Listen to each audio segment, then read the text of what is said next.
You're listening to a Soul One podcast.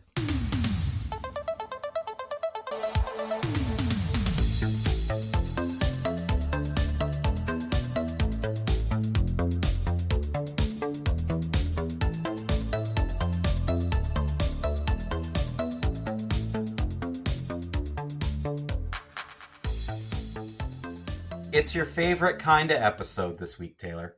I love these. Ooh, I'm excited. This is technically our first one of this new show, so I guess we should kind of just quickly explain what we're doing. We've opened the mailbag, as it were, and we're just answering fan questions that have been written in or emailed in through the website or just emailed to us. And we're just that's it. And we've come up with no other topics on our own. It's all based on what we see here. I was going to bring up that I finally watched that Megan movie. I was going to talk about that, but then I remembered. What movie? Megan. You know the one with the the robot girl? Yeah. I finally watched that. Yeah. Okay. All right. We'll save it for next week. Mediocre. But yeah, we have lots of fan questions. And every topic we bring up today is just based on those. So we're going to read the fan question. There's a couple people who asked similar questions, so we'll kind of read like one, but credit everybody. We'll say the names that we have, and otherwise there's some anonymous ones as well. And that's basically how this episode's going to go.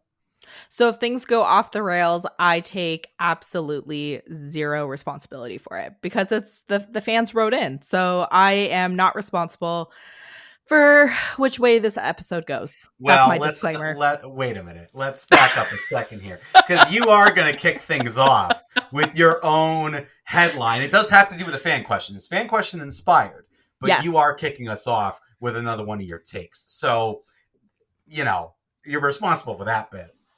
So I'm going to paraphrase because I don't have the headline in front of me. Also very typical Taylor. But essentially, Tom Hanks has said recently in an interview that he wishes Hollywood would just go back to focusing on good stories and that audiences are not dumb. They know a good story from a bad, and Hollywood needs to stop kind of dressing up their mediocre stories in VR and in CGI and that kind of stuff. Too much gimmicks, right? Like the idea of like all these things and the spectacle side of it. And what Tom Hanks is saying is no. People are just get back to basics. Just get back to the basics, and people will come. Right, and a good story will essentially shine through. Sure. So I didn't read the whole article, but that's essentially the gist of the quote.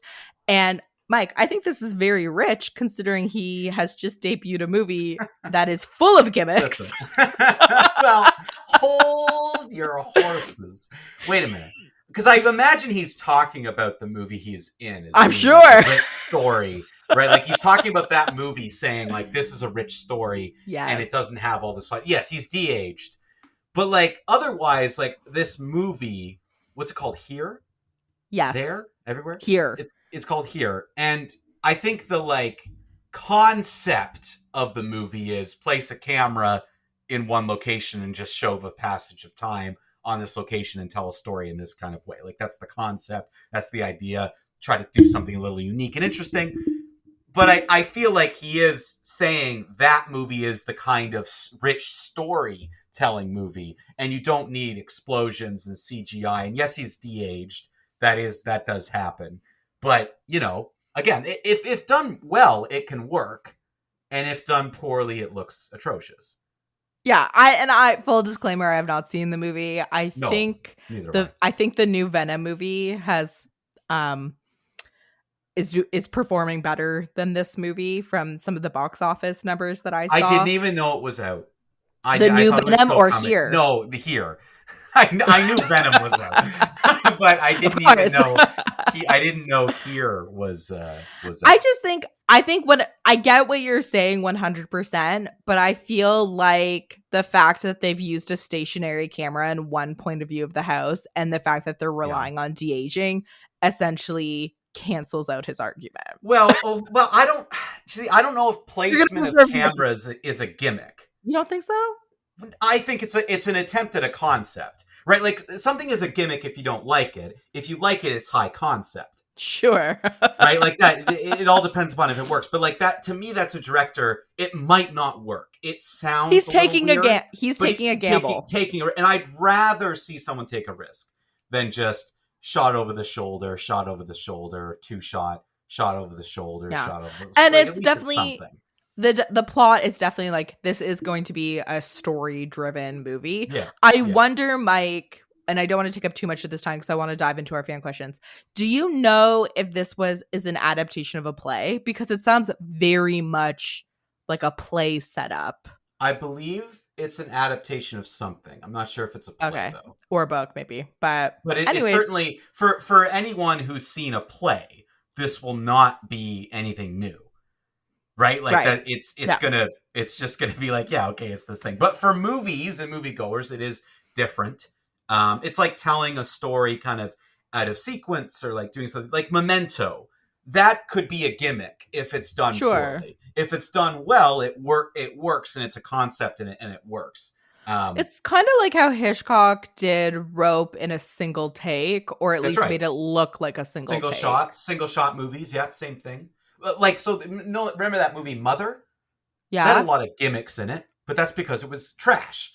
But if it was good, I would have come out of it being like, wow, how creative. Ooh, high art. Like, yes, exactly. And there's a part of me that likes that kind of stuff. Right? Sure. Like, there's a part of me that likes that. So, but it was so bad that I'm like, ugh. Like that. I don't remember I didn't really see it. I don't think you would have either. The Hardcore Henry, which was like a point of view action movie. So it was from the like a video game. It was from the perspective of the character. You were doing the punches. That's right. That's exactly right. So that sounds really stupid, and I don't know if it worked or not. I never saw it, but to me, that could be a gimmick. That's the gimmick of In a Killing Season, or that Canadian slasher movie that I keep forgetting the name of and keep meaning to watch. It's from the point of view of the serial killer. So, and apparently people are loving it. So maybe that's... I know what you're talking about. But I don't think it's like point of view in the sense of you are the serial killer. Oh, I thought it was. I think you follow, if it's the one I'm thinking about, you follow the serial killer. Right. He never speaks or says anything. Yeah. The story is told from that perspective, which could be interesting. If we're talking about the same thing. Anyways, since people didn't tune in just for us to vaguely remember plots of movies we haven't seen. No, that could be an episode. That could be. Yes. Yeah, this actually, so this Tom Hanks thing comes from a fan question. Yeah. Tristan wrote in and asks, so let's get serious here, Taylor. How many Tom Hanks movies have you actually seen? So, of course, just a little context, because I assume Tristan's a longtime listener. Taylor, you're not a fan of Tom Hanks. No. Most people hate you for it, but, we let you still be on the show. Yeah. So you're being called out here. How many Tom Hanks movies have you actually seen? I, unfortunately, Mike, forgot to take a tally. I've definitely seen Forrest Gump. I saw that space movie you made me watch, or Katie made me watch a couple years ago. It's called Apollo 13, but okay. Yeah, it's a classic. I'm pretty sure I've seen Sleepless in Seattle. That space movie. One of the most famous space movies of all time. Yeah. I guess I will say it's a low number, but I've seen enough where I'm like, I've seen him. That's enough. But you haven't, okay, hold on. But you haven't seen the good ones. Like, I don't like Forrest Gump. I think Forrest Gump's a terrible movie. Like, I'm just going to throw that out there. People can at me. I don't care. It's just an opinion. Forrest Gump's an awful piece of trash. So then you've seen that, a romantic comedy, which can be hit and miss. There are some great romantic comedies out there, but it's still a romantic comedy. And you've seen a space movie, which is one of his good ones, but you don't like space. So you haven't seen A League of Their Own. You haven't seen Saving Private Ryan. I have seen A League of Their Own. And I have seen Saving Private Ryan. Okay, so now you've seen all Tom Hanks movies. Then. Yeah. Have you seen That Thing You Do? Yes, I've seen that. Okay, see, all you've seen is Tom Hanks movies. Yeah, and I don't like him. I feel like, so he's almost a victim of his own success, where when I watch the movie, I'm like, oh, that is so Tom Hanks. To me, he does not disappear into characters. That is such a ridiculous statement. I cannot believe you just said that on this show. Well, now you know why I don't like him. It's not that he's a bad actor. It's just, to me, it's like, yep, that's Tom Hanks. He's always doing Tom Hanks. I don't know. His It doesn't. role in Saving Private Ryan, Horrible movie. Don't get me started. And his role in A League of Their Own are completely different. But it's still Tom Hanks. It's just like, I don't know. Have you seen The Terminal? Yes. Yes. You've literally seen every Tom Hanks. I'm just pulling them out of anywhere now. Sully? And I'm Sully. No, I haven't seen. Okay. I've seen the one when he's stranded on the island with Castaway. Yeah, with Wilson. I've seen that one. Yeah, also. So I think I've seen a broad enough swath just to be like, he's not for me. Okay. Well, there you go. The answer to the fan question is every Tom Hanks movie. Okay, so next fan question comes from Drayden. This is also directed at you, Taylor, I would say, more so than me. Does The Crow hold up, though? I feel like part of the issue I have with discovering older films is when people recommend them to me, I go in with certain expectations, and I've run into some issues where films from the 80s and even the 90s just aren't as good as they're hyped to me. Is the original Crow really that much better than the new one? Or is it safe to watch the new one completely new to the series and I'm going to have a good time watching it, understanding that I admit I'm from a new movie lens? Okay, so in this case, yes, the original is way better than the new one. I'll start by saying that. However, it's better for him to watch the new one without seeing the old one, because then he has nothing to compare it to and he can just enjoy it fresh. I don't think there's anything wrong with that, especially Draven is his name. Drayden. Yeah, Drayden. He's admitted to not really liking 80s and 90s movies. Yeah. So skip the old Crow and watch the new one. I don't have a problem with that.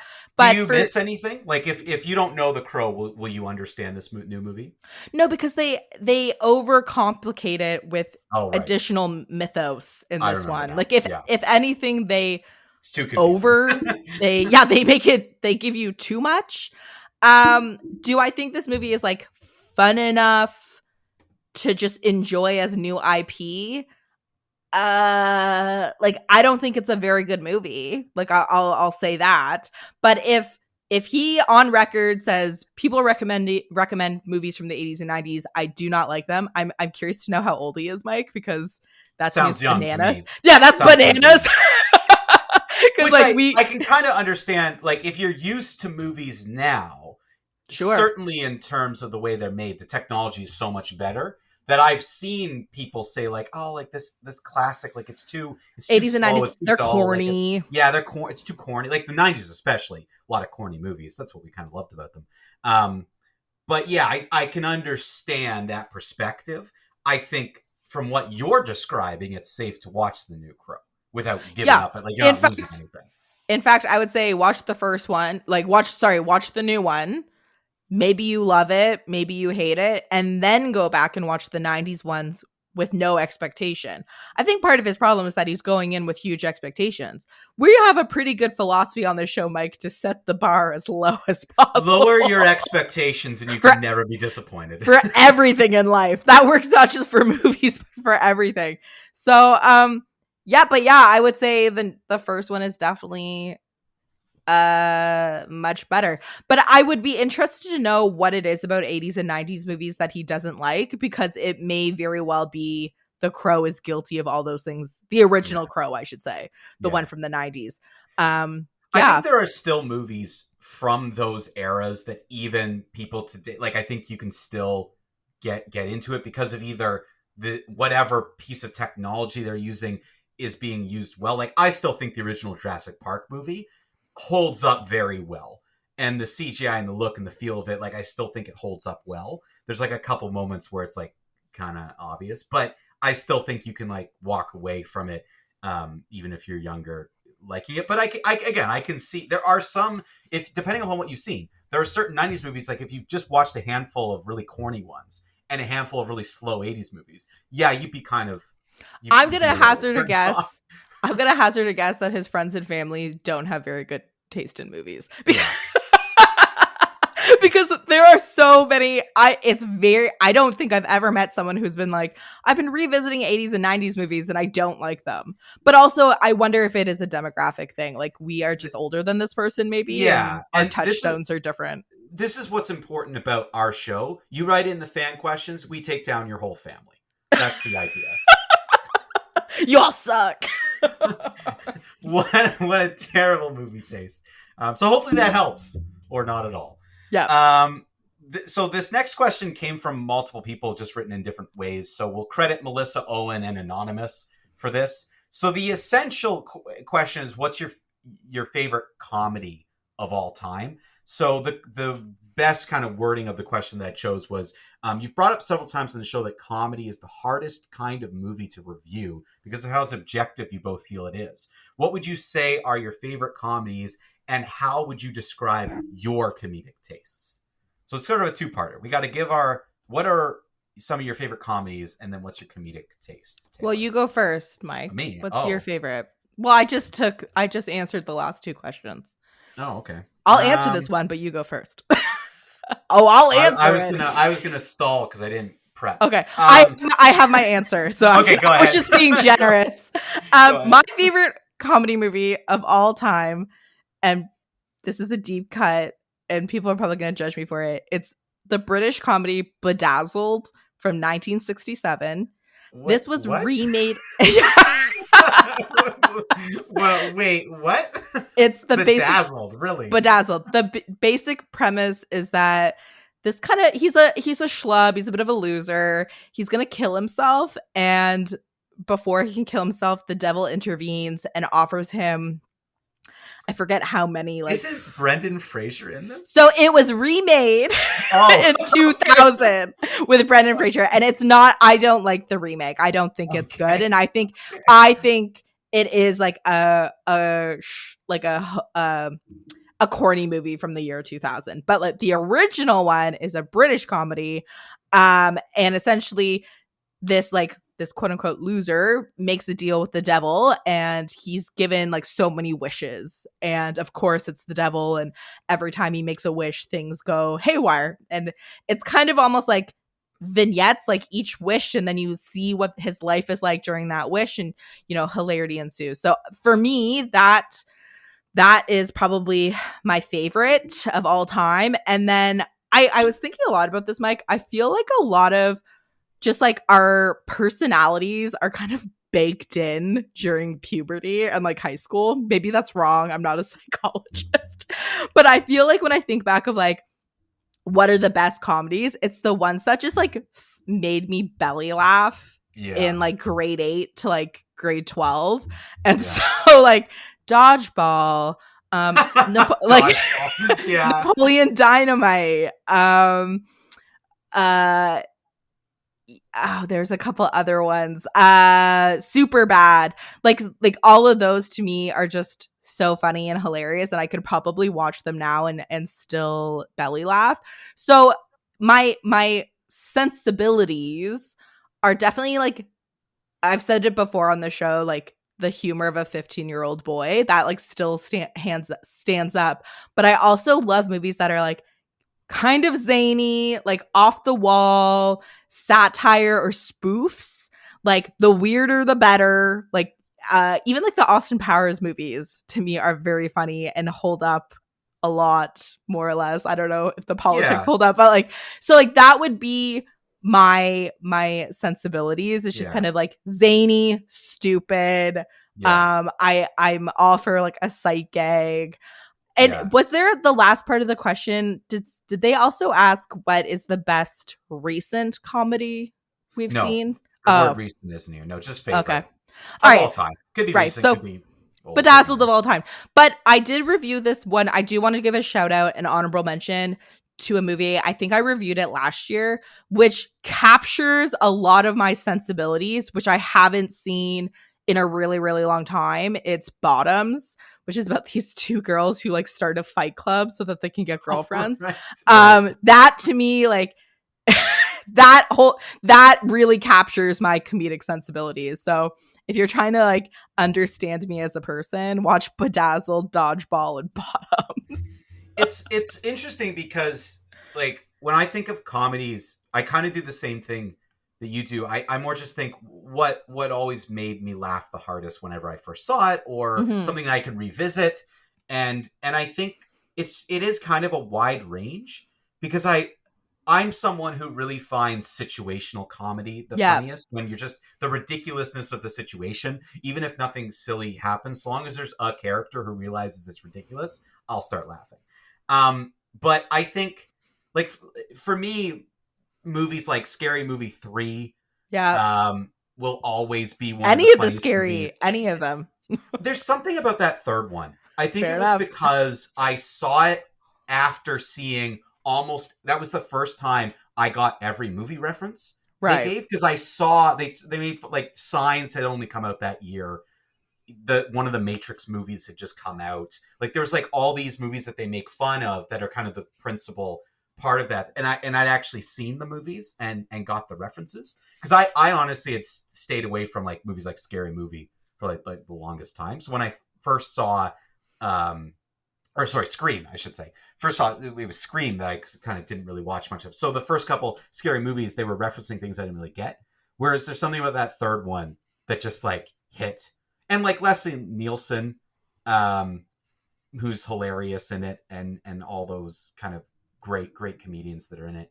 But also I think there's movies that, like, I like the silliness too. Like there's a movie that I find more funny than most people do, which is The Other Guys.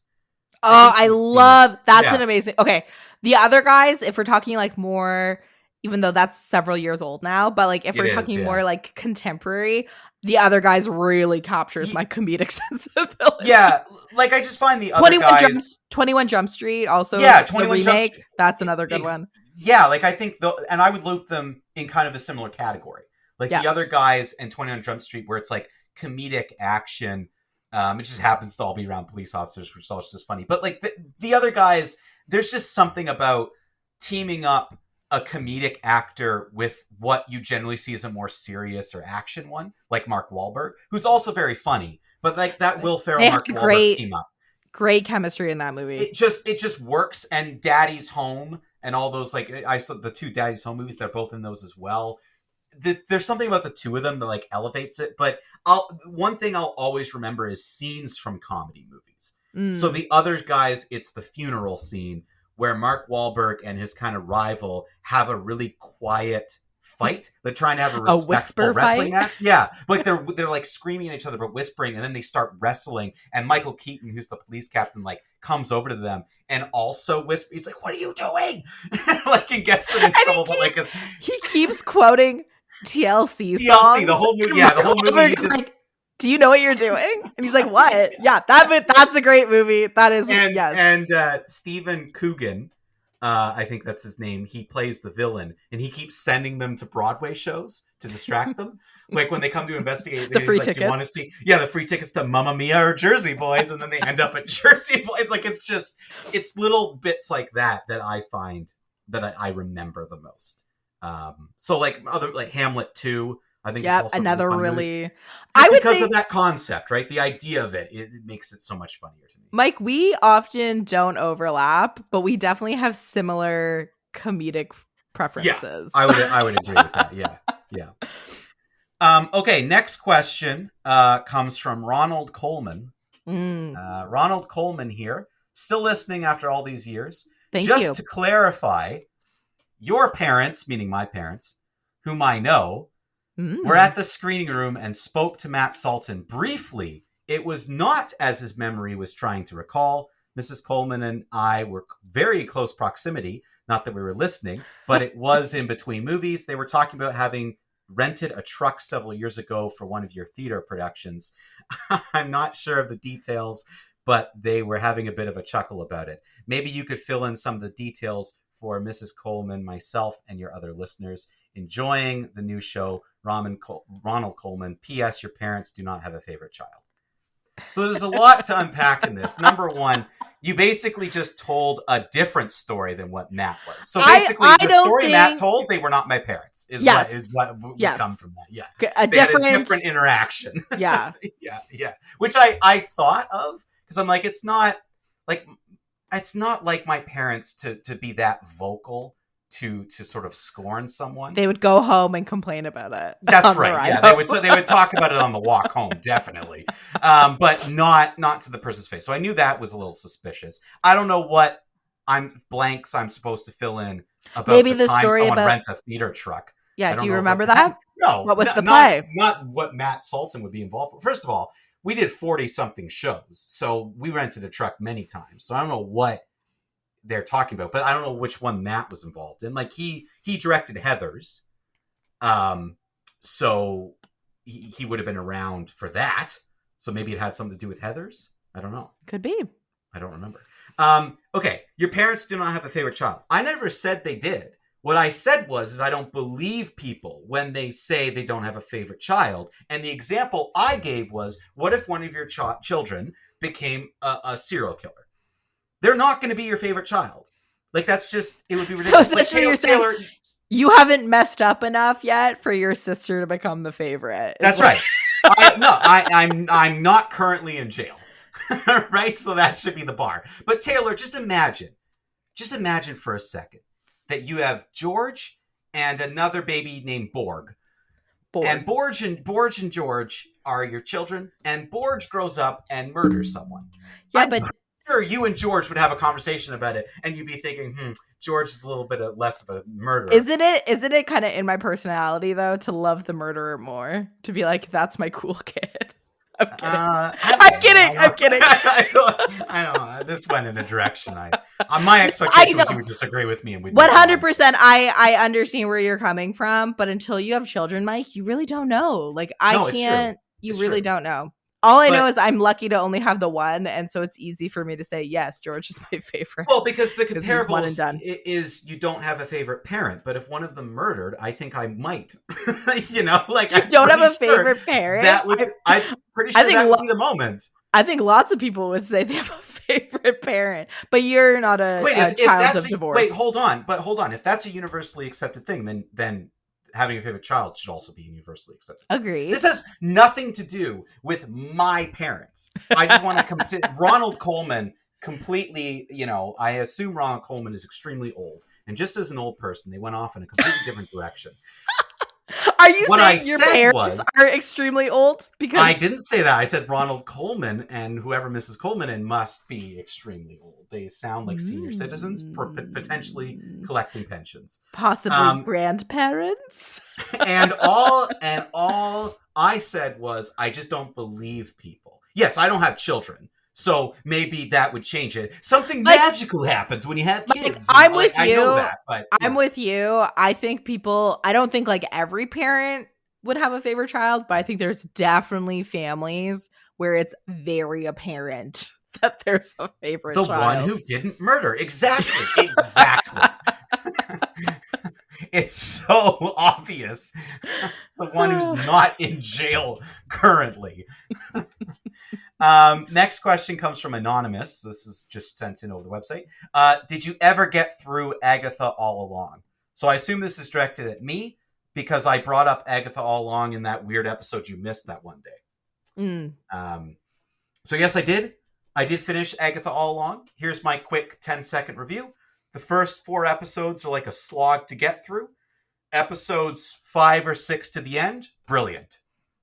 Really well done. Maybe some of the best Marvel TV. There's one particular episode that does you would basically, Taylor, call it a gimmick, but it's a concept, and it's told out of order, but it had a really clear reason as to why to do that, to reveal something, and it was brilliant. Like it was a perfect circle, and it was a brilliant episode. So I really like the end of it. It surprised me. As listeners will know, I'm not a Marvel person. I don't dabble, but I'm also chronically on the internet. It seems to be getting relatively good reviews. That's right, which is a little surprising because Catherine Hahn, who plays Agatha, she's really hamming it up. Like overacting and hammy, and that's like the first 5 episodes. I was really turned off by it. Like, I think the character of Agatha specifically is a really good side character. I think when you give her own thing, it's like, what do you like? I don't think there's enough here. and I don't think it's interesting enough. But when they sort of halfway through, I can't give away anything because there's like a big moment. They shift the focus from her to another character that makes sense as to why you would do that. And the two of them as a team, way better. Like the dynamic just shifts and it's like, oh, okay, I would watch another season of this if it's these two. And it was a character I didn't think I was going to like at all at the beginning, kind of annoyed by, but there was a reveal or a finding of information and a story and background episode about that character. Like we talked about in the show sometimes, Taylor, chef's kiss. Perfect. Mm-hmm. Like you pulled this off in such a way where it's like, oh, gotcha. I'm now on board. So yeah, I think the first couple episodes are a little tough to get through, but then it really hits its stride. And it was a really like fun kind of Halloween-y themed thing that like ended around Halloween. Like it was perfect. It ended right around that time. They did it really well. Yeah. Next fan question comes from Kevin CD. I don't know if that's initials or like a nickname. Or he's a music. He's a CD. Music CD. Kevin CD. I find that a lot of issues you both bring up in film get solved in TV formats. Many shows, even one-season shows, seem to be able to tell stories in a much clearer manner, and I personally think they do a better job of developing characters and making their actions and decisions make more sense.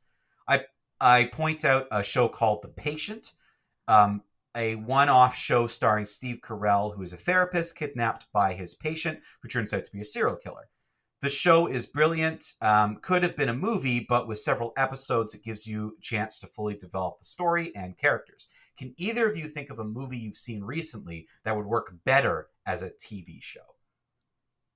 First thing I want to say is that I think this is a modern problem and kind of goes back to the start of the episode about Tom Hanks saying good stories are just good stories. I think you used to be able to tell stories without being like, oh, this needs to be a TV show. Do you agree with me, Mike? Like, I feel like this is like a modern problem in the last 10 years. We also have been so spoiled by prestige television in the last decade and a half, maybe even I would even hazard to say 2 decades, that we've just become really accustomed to long form storytelling. So I think it's both viewer habits and major like blind spots for Hollywood, which has put us in a unique spot where frequently you and I are griping about the movies and and it's true, like a lot of the things we don't like probably could have been solved. But I also think back to what Tom Hanks says, a good story can also be butchered by long form television. Like not everything needs to be 8 to 10 episodes, 50 minutes long. So that's just kind of my like intro that like I think what you and I complain about are problems with like modern movies. Like, yeah, I feel like it's a modern issue because there's so many movies that I still revisit, and some of my favorite movies have no problems telling stories well. And I think this must be a listener who's like listening to us this year complain about the same things over and over again. Which is true. Like we do complain often about the same kinds of issues with modern films. Yeah. So is there a movie then recently you've seen, Taylor, where you're like, well, this should have been just like, this would have been better as a TV show? Just one other quick thing. Often my major gripe is that the movies are too long. So it wouldn't, for me, the solution isn't to make it TV because then you're just making the story even longer. You want your short, concise stories. Yeah. So that's a tough one, Mike. I don't think I've seen any movies recently that I'm like, ooh, that would have made a better TV show. You know what? I will revise. I think the problems I had with The Crow about them introducing all of these like weird mythology things and kind of rushing through it, I think they could have made that a miniseries and it would have been more effective. I also would have like changed other things. Mm-hmm.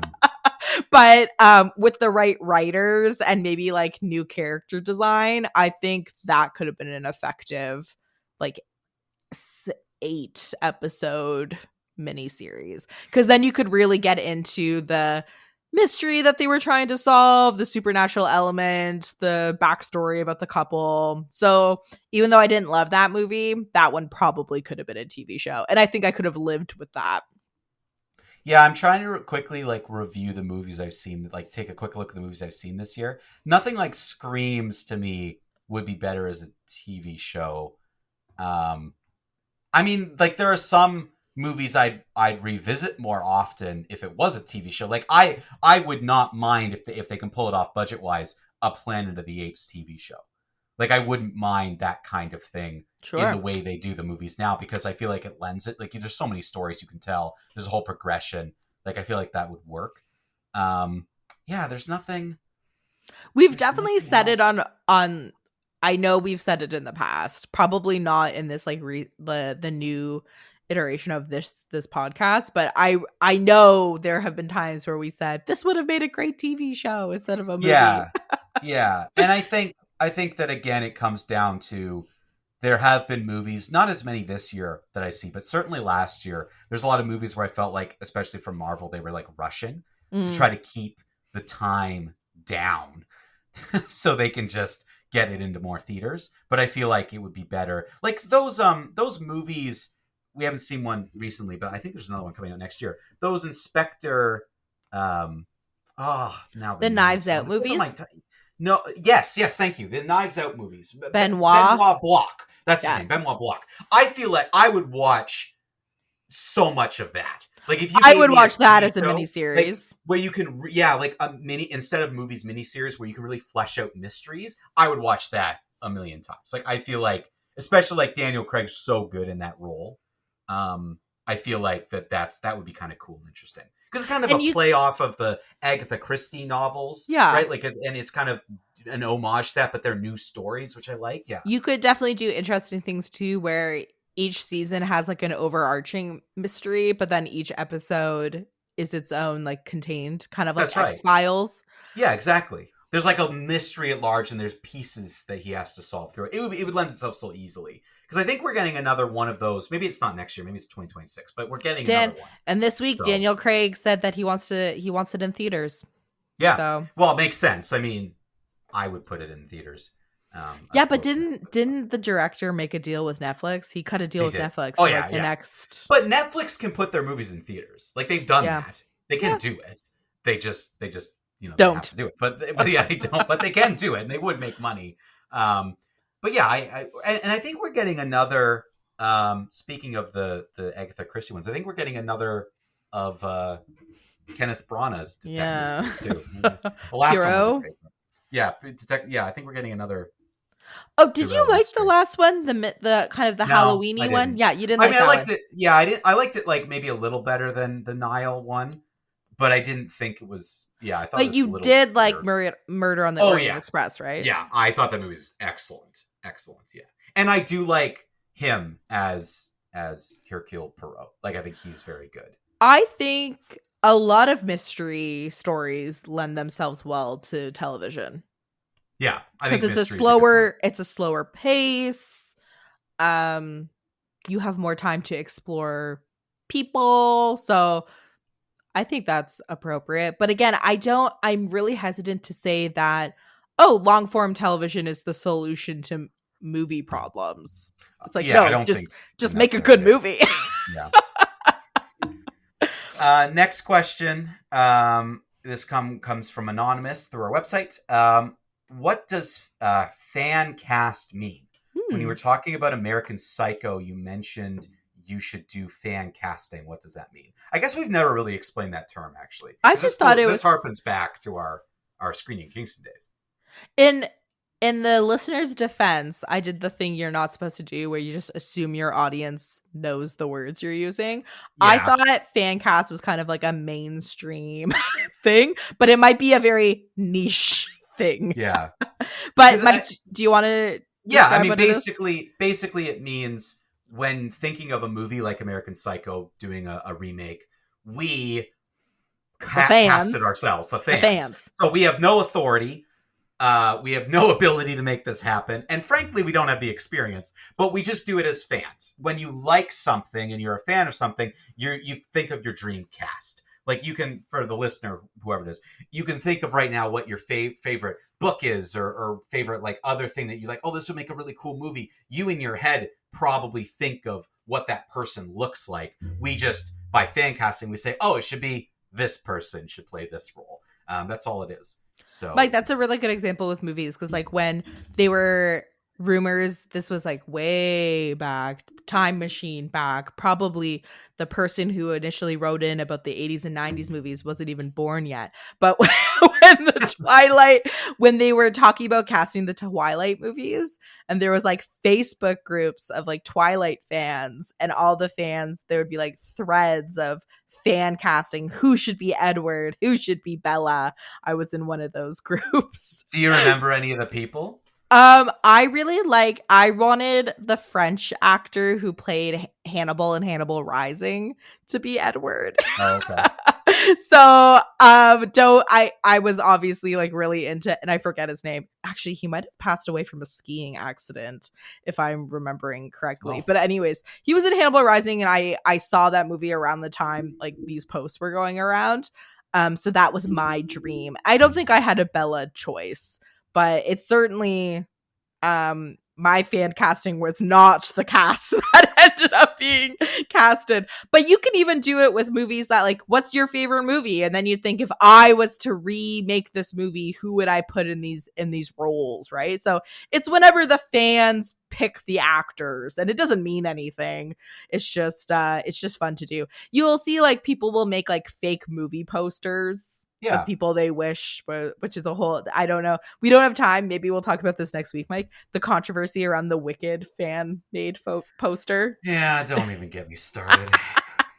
So that was an innocent fan tweak that got taken above and beyond. So anyways, maybe if there's more news about this American Psycho remake, because I don't know how far along it is in production. It might be one of these things that they talk about it, but it takes like 6 years to make.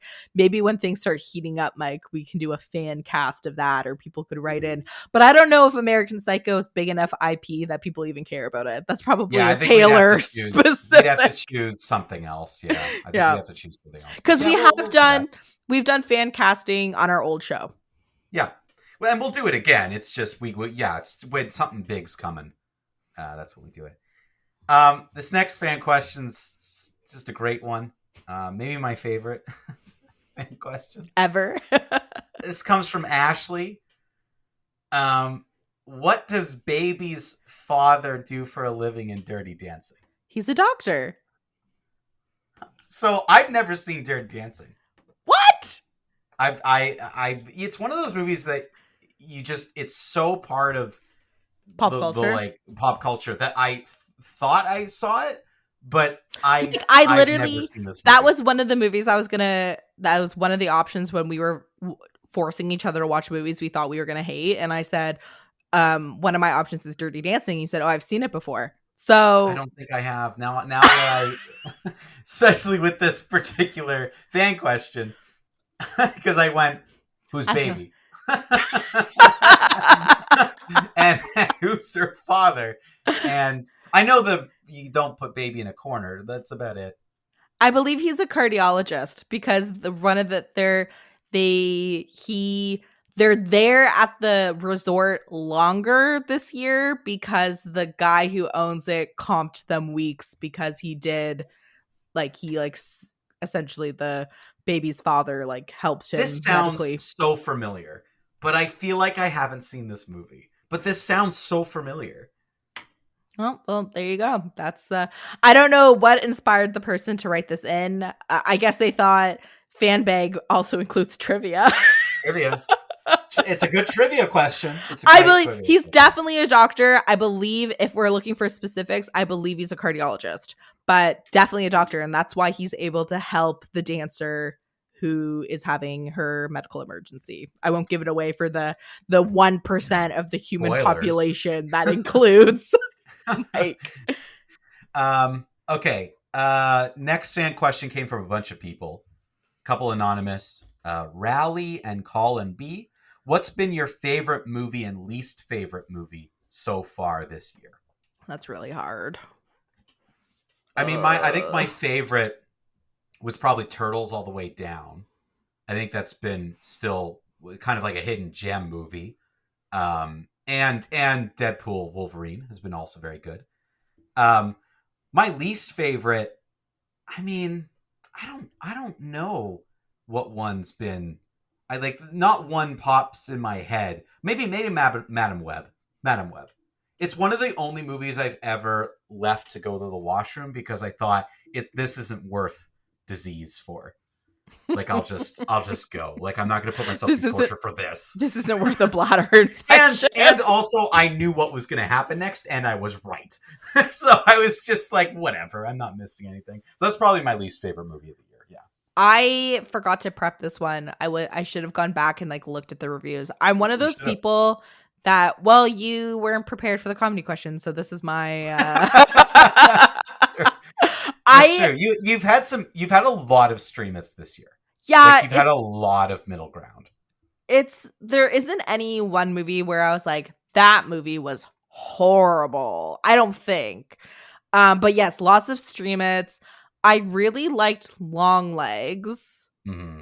I really liked Thelma, which I thought was a lot of fun. In terms of the movie that like stands out that I really didn't like was Deliverance, but that's only because it was such a weird I just thought it was so ineffective in what it was trying to do. Like as a horror movie, it like just like completely failed on all grounds as a horror movie. As like a social commentary, great. So I'm going to say probably Longlegs has been my favorite movie so far, and Deliverance has been my least favorite, only because I cannot remember all the way back to January. I'm wondering, Mike, you're probably the same because your memory is even worse than mine.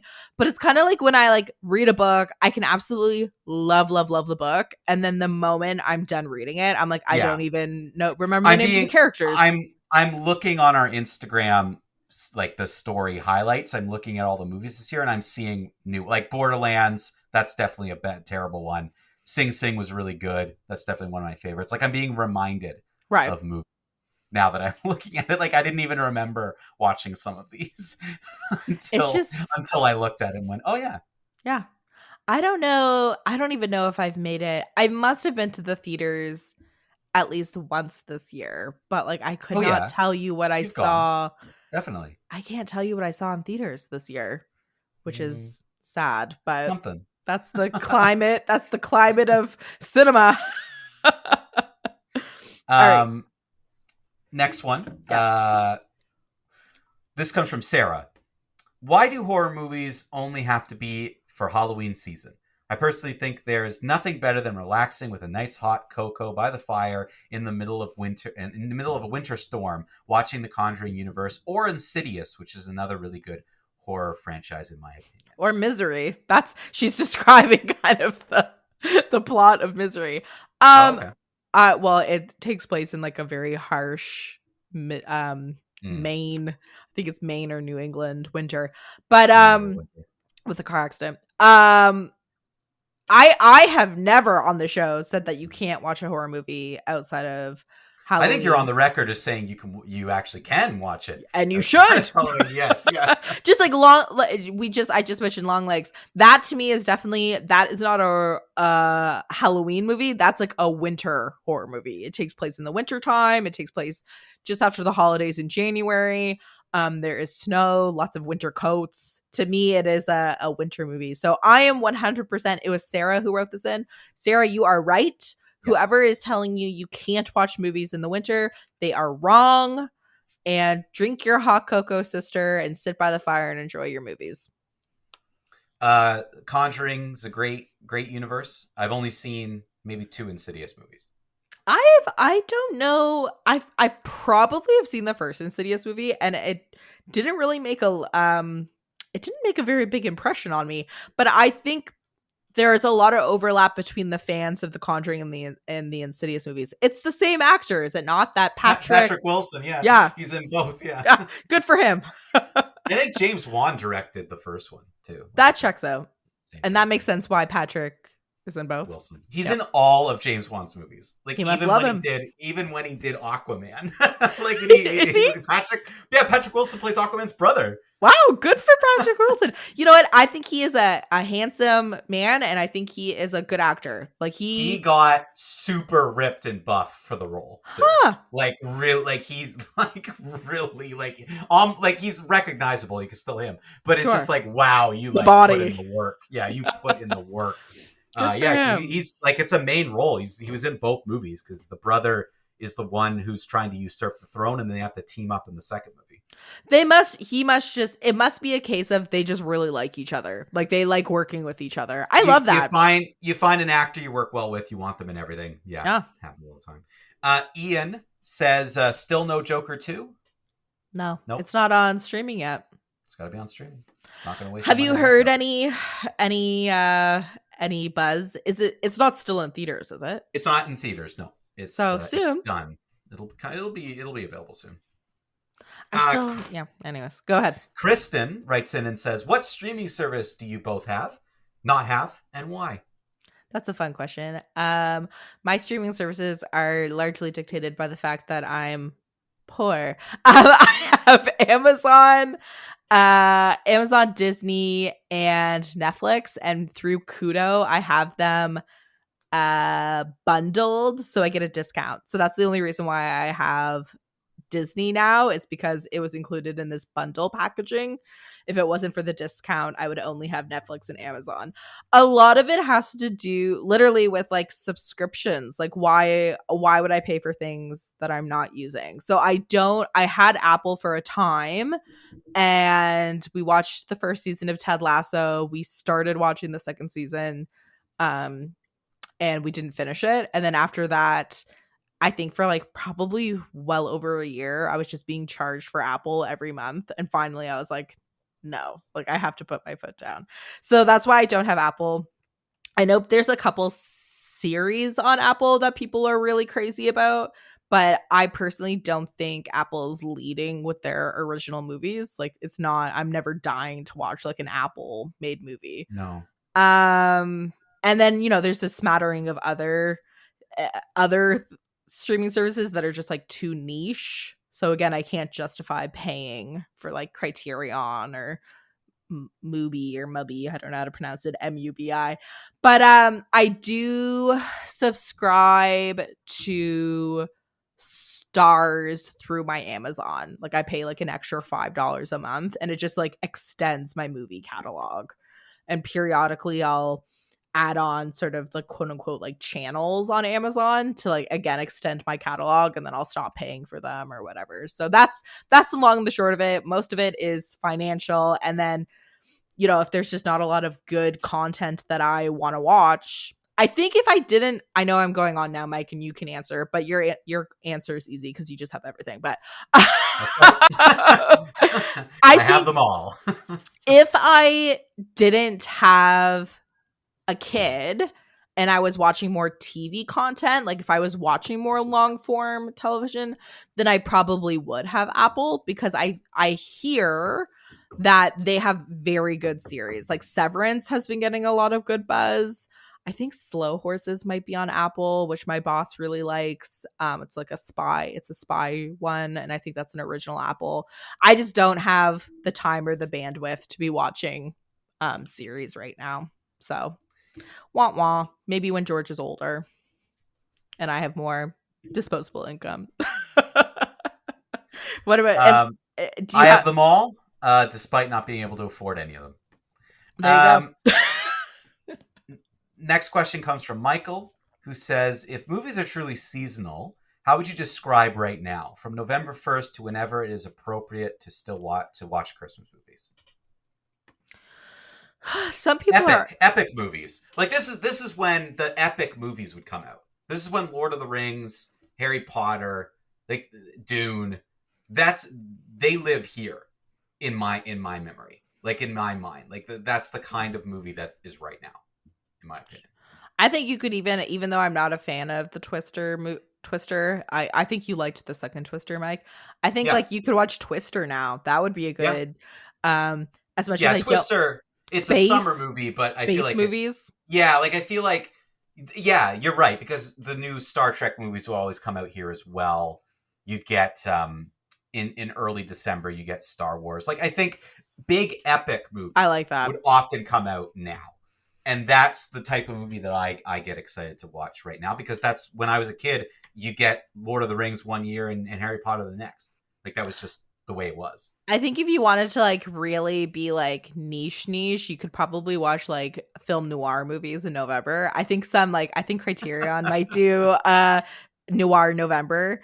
That's like November. It's kind of like, it's not spooky per se, but it's a colder month. So I think you could watch like American like horror, like gothic horror. So more like kind of like more mystery gothic as opposed to like scary.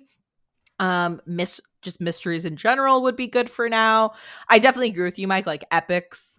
And then I know some people who already like who watch Christmas movies all year round. I think you should wait until December 1st, but I'm also like a Christmas Grinch, so I know that's the unpopular opinion. But I mean, I don't know, Christmas movies aren't that great, so I'm all like I will say I don't mind watching Hallmark like made for TV Christmas movies, but I also don't need to watch those in June. Like for me, like if I'm going to watch it like a silly, and I put sillies in parentheses because I don't think like what mainstream culture considers silly. We can get into a whole thing about pop culture. I don't actually think the movies are silly, but those kind of like light, fluffy, like very easy plot type movies, for me, I enjoy them, but I definitely want to watch them in winter, which I did. I just want to say, Mike, I know you don't care for these Hallmark type movies, but Netflix has acquired a couple Hallmark titles for people who are a huge fan of these movies.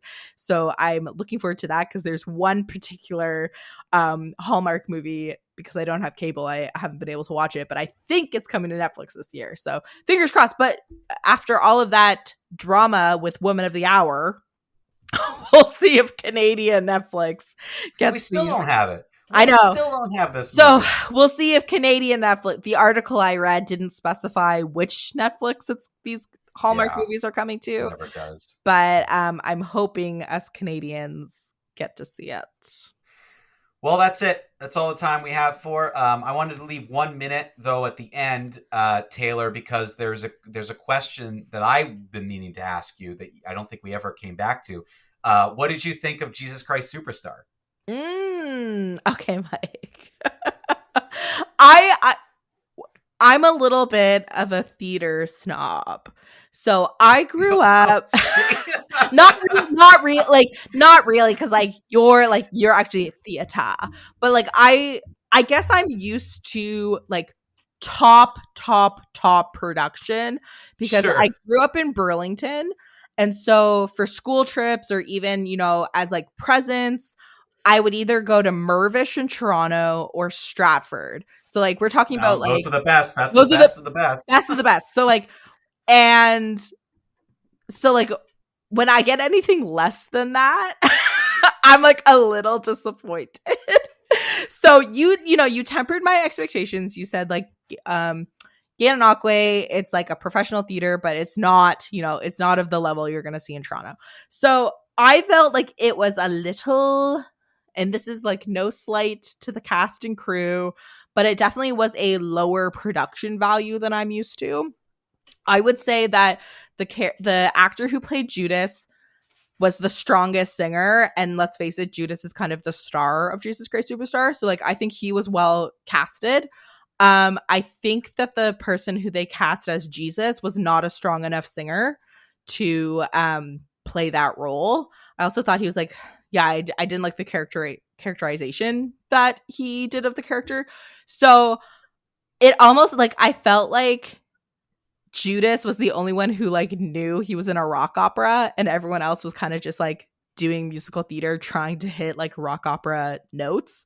So that to me was like a little And so I also didn't know, having never been there, I didn't realize how intimate the theater was, Mike. Like it's a very small stage.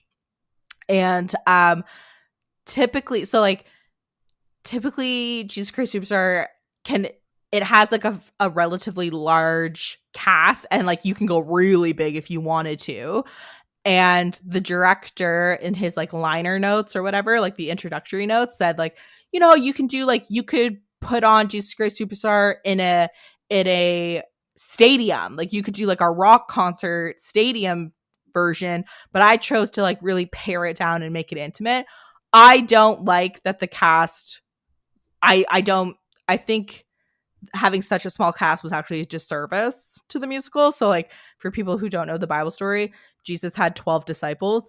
I think at the very least you need to have 12 disciples on stage.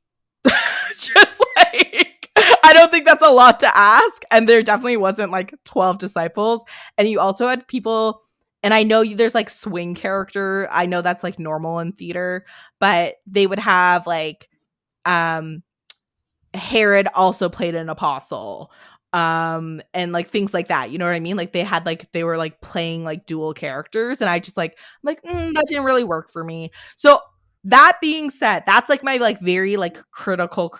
It was a nice afternoon out to the theater. The price point was certainly very good, and I'm just hypercritical because I'm used to very high production value, and Jesus Christ Superstar is literally my favorite musical. So all that being said, I thought it was a nice afternoon, but yes, it wasn't quite to my level. Does that sound fair, Mike? Did I just like rip apart this musical, or do my critiques sound valid? No, that was wonderful. Thank you. For that. I'm gonna have to cut that out because like people from Cannes who was in it. Oh, I'm definitely not cutting that out. Oh my gosh, I'm in trouble. Thank you to everybody for listening this week. And we'll be back next week with more theater reviews from Taylor. Go see some movies. Thank you for listening to You Had Me at Skip It, a Soul One Arts Inc. podcast. This podcast is produced by Mike Shepard and Austin Spinner Summer. It is a project of Soul One Arts Inc. To learn more about Soul One and all the great work that Soul One is doing in the arts community, especially in film, theater, and other performing arts, visit soul1arts.ca. You can contribute to this podcast by visiting soul1arts.ca and going to the podcast tab. You'll find all the information on You Had Me at Skip It and how you can get your questions read on air each week. Thank you again for listening.